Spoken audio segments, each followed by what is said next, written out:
As the last award winner, I'll be presenting the Socially Responsible Award, or the Socially Responsible Award, right? Social Responsibility Award. And it's to a pediatrician who has given extraordinary service, both nationally and to our community, in the field of environmental medicine. Dr. Richard Jackson, one of America's most respected doctors, is a member of the U.S. National Academy of Sciences Institute of Medicine, past chairman of the Academy of Pediatrics Environmental Committee, and serves on the board of directors of PSR-LA. Dick has a passion for fighting injustice. For his entire career, he has defended the weak and helpless with a sharp intellect and Herculean tenacity. We're hearing that word over and over again tonight. But thank God for those who will grab onto an issue and not let go, because that's what it takes. He fights for the rights of the defenseless before the national press and Congress and presidents and world leaders. And then in a flash, he's back at UCLA inspiring the next generation of environmental scientists. Dick grew up in Nutley, New Jersey, and he has the proud distinction of being a member of the Nutley, New Jersey Hall of Fame. 5 years, I might tell you, before Senator Frank Lautenberg was inducted into the Nutley Hall of Fame. So that tells you quite a bit. His dad was a fighter pilot who survived World War II, but succumbed to acute polio in 1949. And that certainly influenced him greatly, and was probably why his first Boy Scout merit badge was earned in public health. Dick's deep commitment to children and the disadvantaged grew out of his Catholic upbringing. We've heard that twice tonight.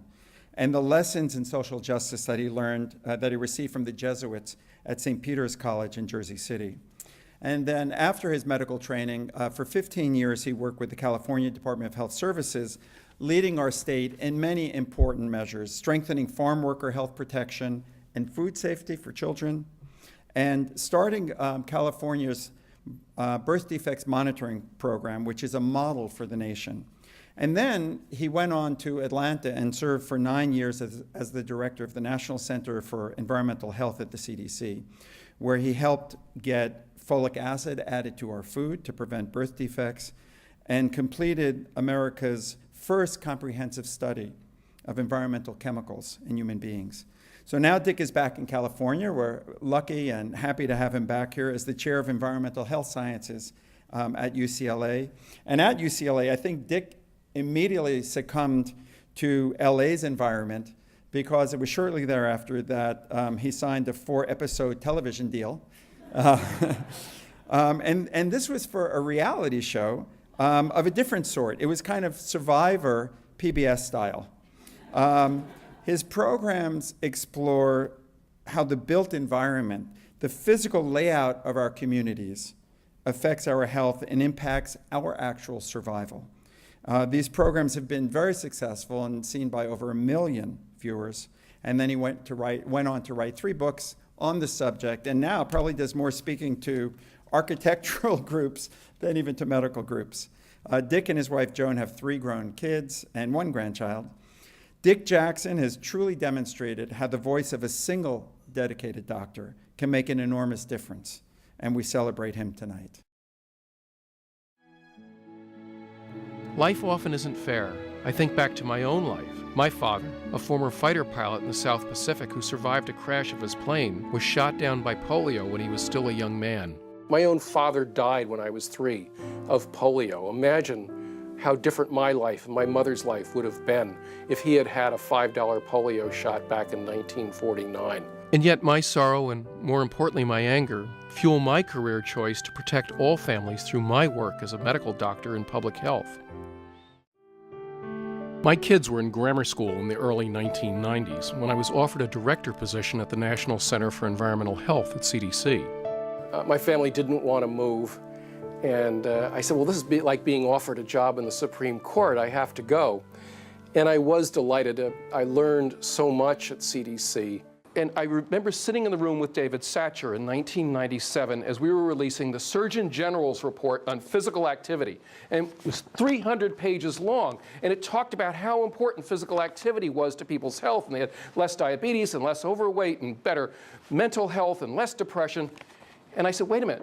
There's not a sidewalk within 2 miles of the CDC headquarters. We have 300 pages talking about how important it is for people to have physical activity, and we've completely removed any access to physical activity for the people of Atlanta. And those of you who have seen the place at least 20 years ago know this is true.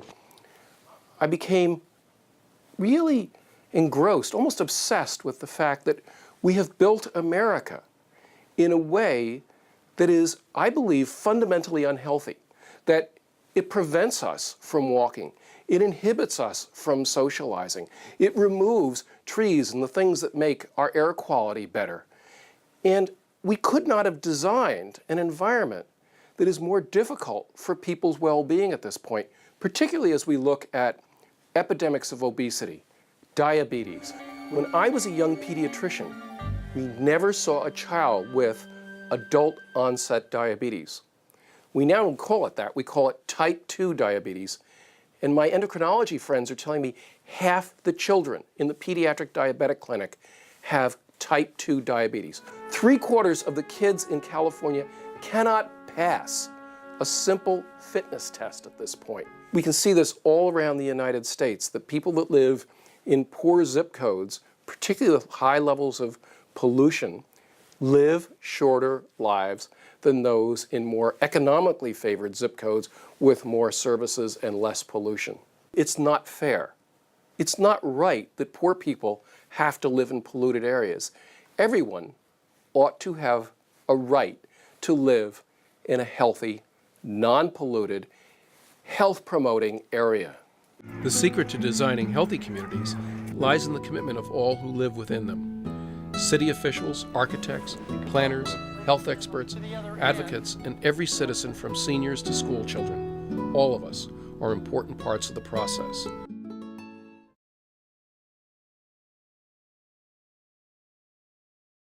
All right, close your books. Take out a piece of paper. A generation ago, what was the difference in the birth weight between the children born in the most air-polluted areas of Los Angeles and those in the least air-polluted areas? I'll give you the answers later. Which election contest in 2010 won more votes than any other in the nation? Jerry Brown, Barbara Boxer, Rubio, and we'll go on. Who won, this is for our students, who won the Nobel Prize in 1985? The Nobel Peace Prize. How many deaths worldwide are predicted to be caused by global heating and ocean acidification? How much of America's carbon footprint is due to buildings and due to transportation? And without which virtue are all other virtues worthless? So the answers are about a half a pound. So this is not good. You know, if you're born a half a pound less at the same gestational age, you are going into life with much more poorly equipped to meet life's demands. And by the way, that's about the number of 6 to 8 ounces, about 6 to 8 IQ points is the difference between children with high levels of lead pollution and low levels of lead. And that big change came from the California Air Resources Board and the Southern Coast Air Quality District. And John Froines and his colleagues and Andrea were major contributors to the effort of getting lead out of gasoline, along with the folks here. The winner of the most votes in the US in 2010, November, was no on Proposition 23. 2 Texas oil companies decided they were going to get rid of AB 32, the Greenhouse Gas Reduction Act, and they ran all these ads telling people it was a job killer, and it was the Health Advocates of California, Lung Association, PSR, Pediatrics, and many other folks came forward, and on the exit polling, they found that the poor Latino population understood these threats far better than anyone ever predicted. It had huge traction in this policy. Poor people know it's not good to live in a polluted environment. Everyone knows the answer to who won the Nobel Peace Prize in '85. It was the International Physicians for the Prevention of Nuclear War, PSR.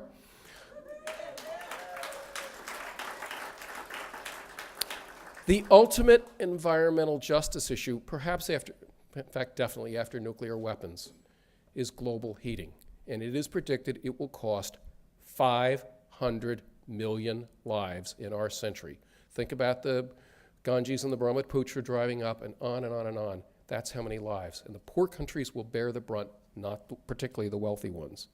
And all that greenhouse gas loading that we're doing, a third of it's coming from our buildings worldwide, and a third of it is coming from how we move people around, which is one of the reasons I'm obsessed to why it's so important that we build places that can solve multiple problems, can solve some of the social issues, can solve the environmental issues, can solve the physical activity, obesity, and the rest. So thank you very much to PSR, especially to UCLA and the Fielding School of Public Health and all the staff, faculty, and especially the students.